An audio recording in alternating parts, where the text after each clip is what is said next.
நாம் எதை கொடுக்க வேண்டும் என்று வேதம் நமக்கு சொல்லுகிறது? உண்மையாகவே நாம் ஆண்டவருக்கு இதை கொடுத்து தான் வாழ்ந்து கொண்டிருக்கிறோமா? நாம் ஆண்டவருக்காக தான் எல்லாவற்றையும் செய்து கொண்டிருக்கிறோமா? அப்படி கொஞ்சம் நாம் சற்று நிதானித்தால் நாம் எதை நோக்கி போய் கொண்டிருக்கிறோம் என்பது நம்மை நாமே அறிய முடியும். ஆமென். பாதி பேருக்கு ஐயா இவ்வளோ நல்லதாயா பேசியிருந்தேன், இப்போ இன்னும் பேஜர் வெடிக்கின்ற செல்லு வெடிக்கின்ற எல்லாம் நான் பயம் கொடுத்தல. நீங்கள் நியூஸில் பார்த்தது நான் உங்களுக்கு ரிமெம்பர் பண்ணேன். ஆனால் இப்போ தான் செய்தி ஆரம்பிக்குது. வாசிக்கலாம் முதல் காரியத்தை. எதை நாம் தேவனுக்கு முன்பதாக கொடுக்க வேண்டும் என்று வேதம் நமக்கு கட்டளையாய் சொல்லி கொடுக்கிறது. வாசியுங்கள். 2 கொரிந்தியர் 11ஆம் அதிகாரத்தில் 2ஆம் வசனத்தை ஒருவர் வாசிக்கலாம். 2 கொரிந்தியர் 11ஆம் அதிகாரம் 2ஆம் வசனம். நான் உங்களை லிசன், நல்ல கவனிங்க, மீதி பிரிவினை பாருங்க. நான் உங்களை கற்புள்ள கன்னிகையாக கிறிஸ்து என்னும் ஒரே புருஷனுக்கு ஒப்பு கொடுத்த ஒரே மணவாளனாகிய புருஷனுக்கு ஒப்பு கொடுக்க நியமித்தபடியால் உங்களுக்காக தேவ வைராக்கியம் கொண்டிருக்கிறேன். அல்லேலூயா. இன்றைக்கு நீங்கள் கர்த்தரிடத்தில் பெற்றுக்கொண்ட சகலத்தையும் அனுபவிக்கிறீர்கள். ஆண்டவர் நல்ல வீடு கொடுத்திருக்கிறாரு, நல்ல வாகனங்கள் கொடுத்திருக்கிறாரு, செல்வ செழிப்பை கொடுத்திருக்கிறாரு, பொருளாதாரத்தை கொடுத்திருக்காரு, நல்ல பிள்ளைகளை கொடுத்திருக்காரு. இதெல்லாம் ஆசீர்வாதம். நான் சொல்றதெல்லாம் ஆசீர்வாதம். பிள்ளைகளை கொடுத்திருக்கிறார், பிள்ளைகளை பார்க்கும்படிக்கு உங்களுக்கு ஜீவனை கொடுத்திருக்கிறாரு. இன்றைக்கு இரவு படுத்து நாளைக்கு காலையில் எழுந்திருக்கிறதுக்கு ஜீவனை கொடுக்கிறார், கிருபையை. இதெல்லாம் ஆசீர்வாத கேட்டகரி. இவைகளை நாம் ஒவ்வொரு நாளும் வாங்கி கொண்டிருக்கிறோம். ஆனால் இதை வாங்கியிருக்கிற நாம் ஒவ்வொரு நாளும் கொடுக்க வேண்டியது ஒன்றே ஒன்றுதான். என்னை தேவனுடைய மனவாட்டியாக மாற்றிக்கொள்ளும்படிக்கு அவரின் மீது வைத்திருக்கிற நம்பிக்கை, பரிசுத்தத்தை நான் அவருக்கு முழுமையாய் கொடுக்க வேண்டும். பாதி பேருக்கு ஆமைனே வரல அப்படின்னு ஒன்று இருக்குது. ஐயா இருக்குது அம்மா. பரிசுத்தம் என்பது தேவன் எதிர்பார்க்கிற ஒரு வைராக்கியம். தெளிவாய் வேதம் சொல்லுகிறது. அவர் எதற்காய் உங்களை அழைத்திருக்கிறார்? நீங்கள் பரிசுத்தம் உள்ளவர்களாய் இருக்க வேண்டும் என்பதற்காய் அவர் உங்களை அழைத்திருக்கிறார். காரணம், நான் பரிசுத்தர். கொஞ்சம் பேசுங்களம்மா. உங்களை நான் அப்படியே தேவ ராஜ்யத்துக்கு நேரா திருப்பத்துக்காக இதை பேசிட்டு இருக்கிறேன். அல்லேலூயா. வாசி சொல்லுங்க. நான் பரிசுத்தர், ஆகவே நீங்கள் நானும் பரிசுத்தனா இருக்கணும். இருக்கிறோமா? இடிக்குதையா, எங்கேயோ இடிக்குதே. ஒவ்வொரு நாளும் நாம் நம்ம எப்படி கொடுக்க வேண்டும்? பவுல் ஒரு கர்ப்பவேதனையோடு கூட அந்த வார்த்தைகளை எழுதி கொண்டு வருகிறார். சபை என்கின்ற ஒரு கன்னிகையை, சபை என்பது உங்கள் மொத்தமா சேர்த்து சொல்றது, சபை என்கின்ற உங்கள் ஒவ்வொருவரையும் நான் கற்புள்ள கன்னிகையாக கர்த்தருடைய வசனத்திலே உங்களை தேற்றி, கர்த்தருடைய வார்த்தையிலே உங்களை நிலைநிறுத்தி, தேவன் ஒரு நாள் வருவார், நம்மை மீட்டுக் கொள்ளும்படிக்கு வருவேன் என்று சொல்லி இருக்கிற மணவாளன் ஒரு நாள் வருவார்.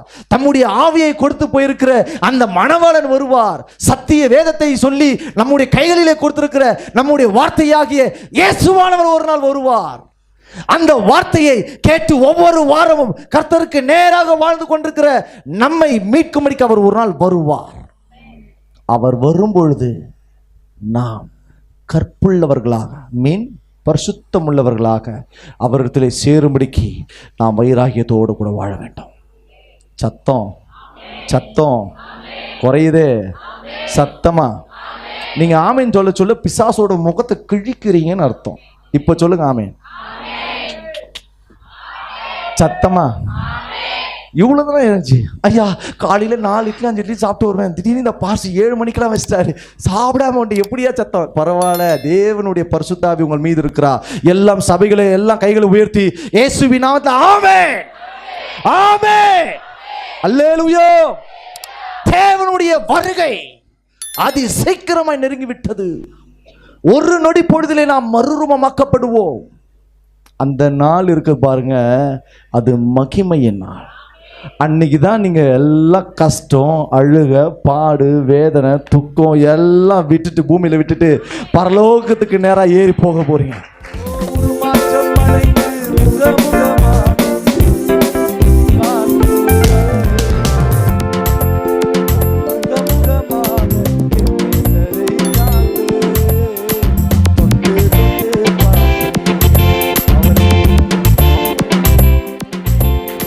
எனக்கு வாழ்நாட்களில் ரொம்ப பிடிச்ச ஒரு ஐக்கியம், ஒரு ஒரு ஒரு ஒரு விஷயம் என்னன்னா, இந்த ஆண்டவர் சமூகத்தில் போகும்போதெல்லாம் லூக்கா என்ன பண்ண மாதிரி தான், உமது சமூகம் வரும்போதெல்லாம்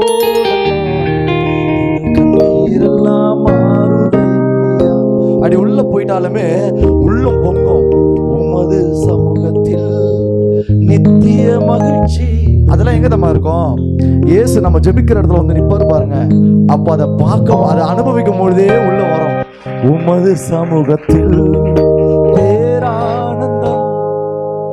அதெல்லாம் ஆண்டவருடைய சமூகத்தை பார்த்துட்ட உடனே நான் ஆண்டவருடைய சொல்லுவேன், ஆண்டவர் அப்படியே நான் வச்சுங்க. உண்மையா என் ஜபத்தில் நான் சொல்றது, அந்த பிரச்சனை அப்படியே உள்ளத்துல அப்படியே நிரம்பி ஆவியாத்தமா சேர்த்து அப்படியே ஒரு ரெவல்யூஷனுக்குள்ள கொண்டு போயிடும். அந்த அனாயிண்டிங்குள்ள உள்ள போகும்போது நான் சொல்லுவேன், ஆண்டவர் நான் இப்படி இருந்துடுறேன். சீரியஸா நான் சொல்லியிருக்கேன், பல முறை சொல்லியிருக்கேன், ஆண்டவர் நான் இந்த ஸ்டேஜ்ல நின்றுறேன். இது அது மீன் வந்துட்டு வெளியே விட்டுறாதீங்க, இந்த உலகத்துல விட்டுறாதீங்க, இல்ல மற்ற காரியத்தை விட்டுறாதீங்க.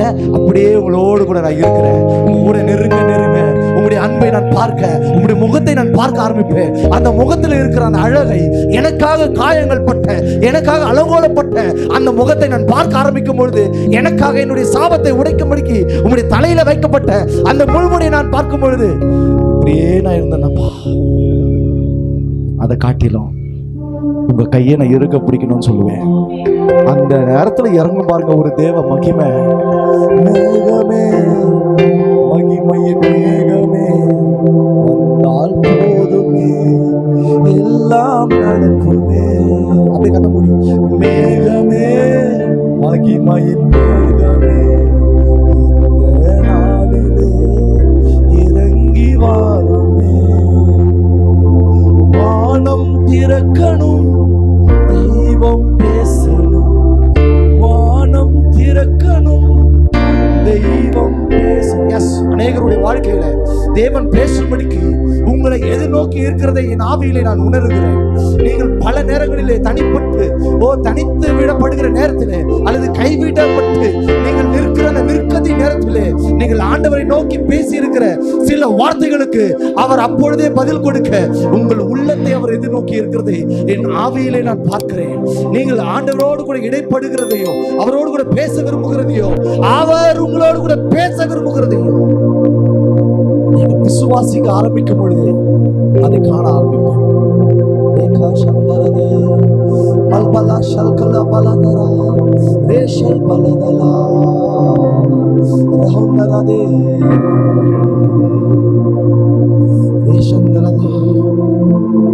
சில பேருடைய ஆவிக்குரிய வாழ்க்கையை நான் பார்க்கிறேன். சில தேவனுடைய விருப்பங்களை நிறைவேற்றுகிற வாஞ்சை இருந்த போதிலும் சில பேருடைய ஆவிக்குரிய வாழ்க்கையில் அதை நிறைவேற்றவோ, அதை பிரயாசப்பட்டு அதை வளர்க்கவோ முடியாத ஒரு தேக்க நிலையை இன்றைக்கு ஆவியானவர் உங்களை விட்டு அகற்றி போடுகிறார். கைகளை தட்டி கைகளை தட்டி கைகளை தட்டி நீங்கள் இன்னும் அதிகமாய்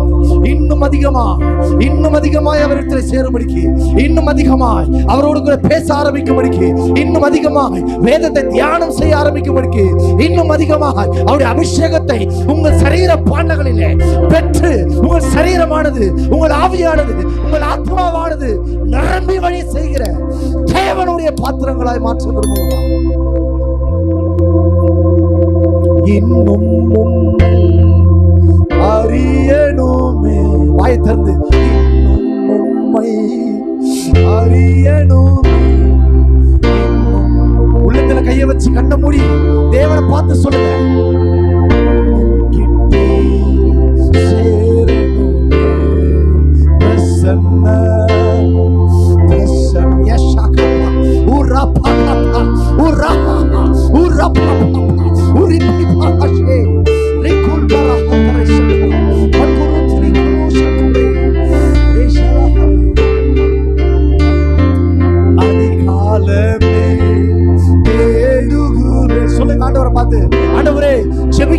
வாழ்வை நான் உங்களிடத்துல வந்து ஜெபிக்க வேண்டிய வாழ்வை நான் இழந்திருக்கிறேன் ஆண்டவரே.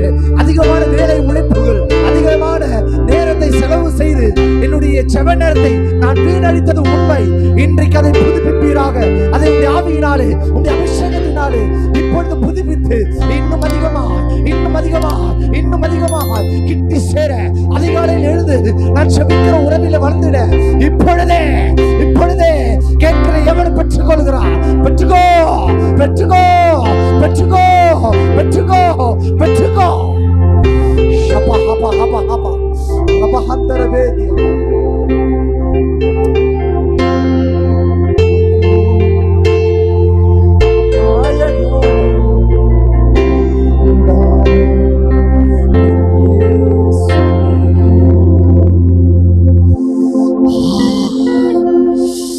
ஒரு தேவ மேகம் ரஹதுனி கல்பரத்னி ஷல்தா ரஹுத்ரிபி வெளிப்படத்தை மூடி இருக்கிறதை நான் ஆவியிலே பார்க்கிறேன். ஷகுத்ரிபி கர்மா. நீங்கள் இன்றைக்கு வந்ததுக்கு ஒரு முகாதாரம் உண்டு. நீங்கள் தானாக வரவில்லை. உங்களை கர்த்தரே உங்கள் ஆவியை, உங்கள் உள்ளத்தை, உங்கள் இருதயத்தை நிரப்பி ஏவி கொண்டு வந்திருக்கிறார். இன்றைக்கே உன்னுடைய ரட்சணியத்தின் நாளை நீங்கள் புதுப்பித்துக் கொள்ளுகிறீர்கள்.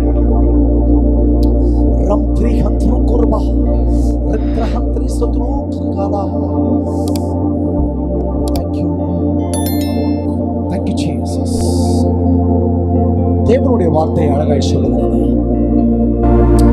பவுல் திருச்சபையினுடைய பாரத்தை, திருச்சபை தோற்றுவிக்கப்பட்டதனுடைய நோக்கத்தை தெளிவாய் எழுதுகிறார். ஒரே வார்த்தை, ஒரு நாள் வருவார் மணவாளனுடைய வருகை. சபையானது, உலகமானது கர்ப்ப வேதனைப்பட்டு ஏங்கி தவித்துக் கொண்டிருக்கிறது. அந்த நாள் ஒன்று வரும். நான் என்னிடத்தில் ஒப்புவிக்கப்பட்ட அந்த பரிசுத்தத்தை, என்னிடத்தில் கொடுக்கப்படுகிற இந்த வேத பிரமாணத்தை, எனக்குள் இருந்து இந்த உலகத்தை குறித்தும், பாவத்தை குறித்தும், நீதியை குறித்தும், நியாய தீர்ப்பை குறித்தும் கண்டித்து உணர்த்துகிற பரிசுத்தாவினுடைய வழி நடத்துதலை ஒவ்வொரு நாளும் காத்து நடத்த ஆரம்பிக்கும் பொழுது வருவேன் என்று சொன்னவர் நிச்சயமாய் வருவார். அந்த வருகை நாளிலே அவர் எவனமாய் இருக்கிறாரோ அவர் இருக்கிற வண்ணமாய் நான் மாறும்படிக்கு பரிசுத்தாவினால் உண்டாக்கப்படுகிற மறுரூபத்தினாலே நான் மறுரூபத்தை பெற்று, மனம் புதிதாக்கப்படுகிறதுனால மறுரூபத்தை பெற்று அவரோடு கூட நித்தியமாய் வாழ்வதற்கு நான் எடுத்துக்கொள்ளப்படுவேன். அநேக வேத வல்லுநர் அழகா சொல்றாங்க, இன்றைக்கு நடக்கிற இந்த உலக சம்பவங்களோடு ஒத்து ஒரு சில காரியத்தை அவர்கள் வெளிப்படையாக சொல்லுகிறார்கள். நாம் இருக்கிற இந்த காலகட்டத்திலே கிறிஸ்துவனுடைய வருகை இருக்கும் என்பதை அதிக உறுதியோடு கூட அதிக ஸ்காலர்ஸ் பேசிக் கொண்டிருக்கிறதை நான் கேட்டுக்கொண்டிருக்கிறேன். அதி தீவிரமாய் நாட்கள் உருநோடிட்டே இருக்கு. ஒரு பக்கம் சபை ஆயத்தப்பட வேண்டிய நேரத்துக்கு நேராய் அதி தீவிரமாய் ஆயத்தப்பட ஆரம்பித்து விட்டது. அநேகர் இந்த உலகத்தை பார்த்து உலகத்தினால கவரப்பட்டு உலகத்தினுடைய ஆசைகளையும் இச்சைகளையும் தங்களுக்குள் புகுத்தி கொண்டு இந்த உலகத்திற்கு வேஷத்தை தரித்து தேவனை மறுதளித்து தனக்கு தேவன் கொடுத்திருக்கிற இந்த கற்புள்ள பரிசுத்தமுள்ள நீதியுள்ள வாழ்க்கையை அநேகர் மறுதளித்து வாழ்ந்து கொண்டிருக்கிறார்கள். ஆனால் நீங்கள் அப்படி அல்ல. நீங்கள் கர்த்தராகிய இயேசு கிறிஸ்துவின் வருகைக்காக கற்புள்ள மனவாட்டியாக உங்களை ஆண்டவர் முன்குறித்ததினாலே நீங்கள் ஒவ்வொரு நிமிடமும் நீங்கள் புதிதாக்கப்பட்டு பரிசுத்த ஆவியினாலே காக்கப்பட்டு வசனம் என்ற வேலையினாலே நீங்கள் மறைக்கப்பட்டு ஒவ்வொரு நாளும் ஆவியை நடத்தி கொண்டிருக்கிறார். பரிசுத்தத்தை இழந்து விடாது. ஆமென் சொல்லுங்க. பரிசுத்தத்தை இழக்கக்கூடாது. இன்றைக்கு அநேக கிறிஸ்தவர்கள், இன்றைக்கு அநேக கிறிஸ்தவர்கள், குறிப்பாய் வாலிபர்கள், உலகத்திலே இன்றைக்கு தோன்றி இருக்கிற அநேக ஊழியர்களை பார்த்து சிலர் அதிகமா இந்த தங்களுடைய இருதயத்தை ஆசைகளை தூண்டி விடுகிற அல்லது நமக்கு கம்ஃபர்ட்டா பேசுகிற அநேக உபதேசங்களை கேட்டு அழகா திரும்ப ஆரம்பிச்சுட்டாங்க. கிருபையை போக்கடிக்கிற பிரசங்கங்கள் வந்து விட்டது. நீதியை மறுதளிக்கிற பிரசங்கங்கள் வந்து விட்டது. பாவத்தை குறித்து பேசுகிற அல்லது பாவத்தை மறுதளிக்கிற, பாவம் செய்தாலும் நாம் பரலோகம் போய்விடும் என்கின்ற துருபதேசங்கள் அதிகமாய் தீவிரமாய் செயல்பட்டு கொண்டிருக்கிற கடைசி நாட்களிலே வேதம் என்னோடு கூட ஈடுபட்டு எனக்கு உணர்த்தி வைக்கிறதை நான் அப்படியே நிறைவேற்றுகிற தேவ சபையாய் மாறும் பொழுது நிச்சயமாய் அவர் வருவேன் என்று சொன்ன அந்த நாளிலே நான் அவரோடு சேரும்படிக்கு நான் எடுத்துக்கொள்ளப்படுவேன். கைகளை தட்டி அல்லேலூயா. பக்கத்துல எப்படி சொல்லுங்க, நிச்சயம் இயேசுவா வரப்போறார். சிரிச்சிட்டு சொல்லுங்க. மகிழ்ச்சியான செய்தி அது. இன்னைக்கு வரைக்கும் நாம் சுவிசேஷம் அறிவிக்கப்பட்டு கொண்டிருக்கிற ஒரு முக்கிய நோக்கம், அவர் வருவார். நம்மை மீட்கும்படிக்கு அவர் வருவார். நம்மை அவரோடு கூட சேர்த்து 1000 வருடங்கள் நித்திய ஜீவனோடு கூட வாழ செய்யும்படிக்கு அவர் வருவார். அன்னைக்குதான் பிதாவுடைய மகிமை பார்க்க போறோம். இயேசு கிறிஸ்து எப்படி பிதாவின் சாயலை உடையவராய் அவர் இருந்தாரோ, மனுஷ குமாரனாய் அவர் வெளிப்பட்டாரோ, அதே போல அவர் எப்படி மறுரூபமாக்கப்பட்டு எடுத்துக்கொள்ளப்பட்டு பிதாவினுடைய வலது பாசத்தில் இருக்கிறாரோ அந்த இடத்துக்கு சபை போகும். விலங்குல நிறைய பேருக்கு இன்னமும் இங்கே அதை பார்த்துட்டு இங்க இருக்கிற சினிமா, இங்க இருக்கிற அரசியல், இங்க இருக்கிற ஸ்போர்ட்ஸ், இங்க இருக்கிற பொருளாதாரம், இங்க இருக்கிற அழகு, இதெல்லாம் அற்ப வீண். சொல்லுங்க, அற்ப வீண். நிலையுள்ளது பரலோகம். தட்டுங்க ராஜாவுக்கு. ஆவியானவர் பொதுவாகவே இந்த சபைகளை குறித்து ரொம்ப கரிசனங்க. நான் ஜபத்தில் உட்கார்ற போதெல்லாம் நிறைய நிருபங்களை நான் ரிசர்ச் பண்ணிகிட்டே இருப்பேன். நான் இன்னைக்கு நிருபங்களை தொடலை. நிருபங்களை நான் அதிகமாக தியானிக்கும் பொழுது நிருபங்களை பெரும்பான்மையாய் பரிசுத்த அப்போஸ்தலர்களை கொண்டு ஆண்டவர் எழுதின ஒரே ஒரு வார்த்தை என்னன்னா, அவருடைய வருகைக்கு நம்ம ப்ரிப்பேர் ஆகிட்டே இருக்கணும். நமக்கு கொடுக்கப்பட்டிருக்கிற ஆவியை இழக்காம, கொடுக்கப்பட்ட ரட்சணியத்தை இழக்காம நம்ம அப்படியே ஓடிக்கிட்டே இருக்கணும். கஷ்டம் இருக்கும், பாடு இருக்கும், வேதனை இருக்கும், எல்லாமே இருந்தாலும் இதுக்கு நடுவில் ஆண்டவர் நம்மளுக்கு பொருளாதாரத்தில் ஆசை வச்சு நடத்துவார். எல்லாம் சொல்லிகிட்டே வந்தாலும் ஒரே ஒரு கான்செப்ட்ல போய் நிற்கும்.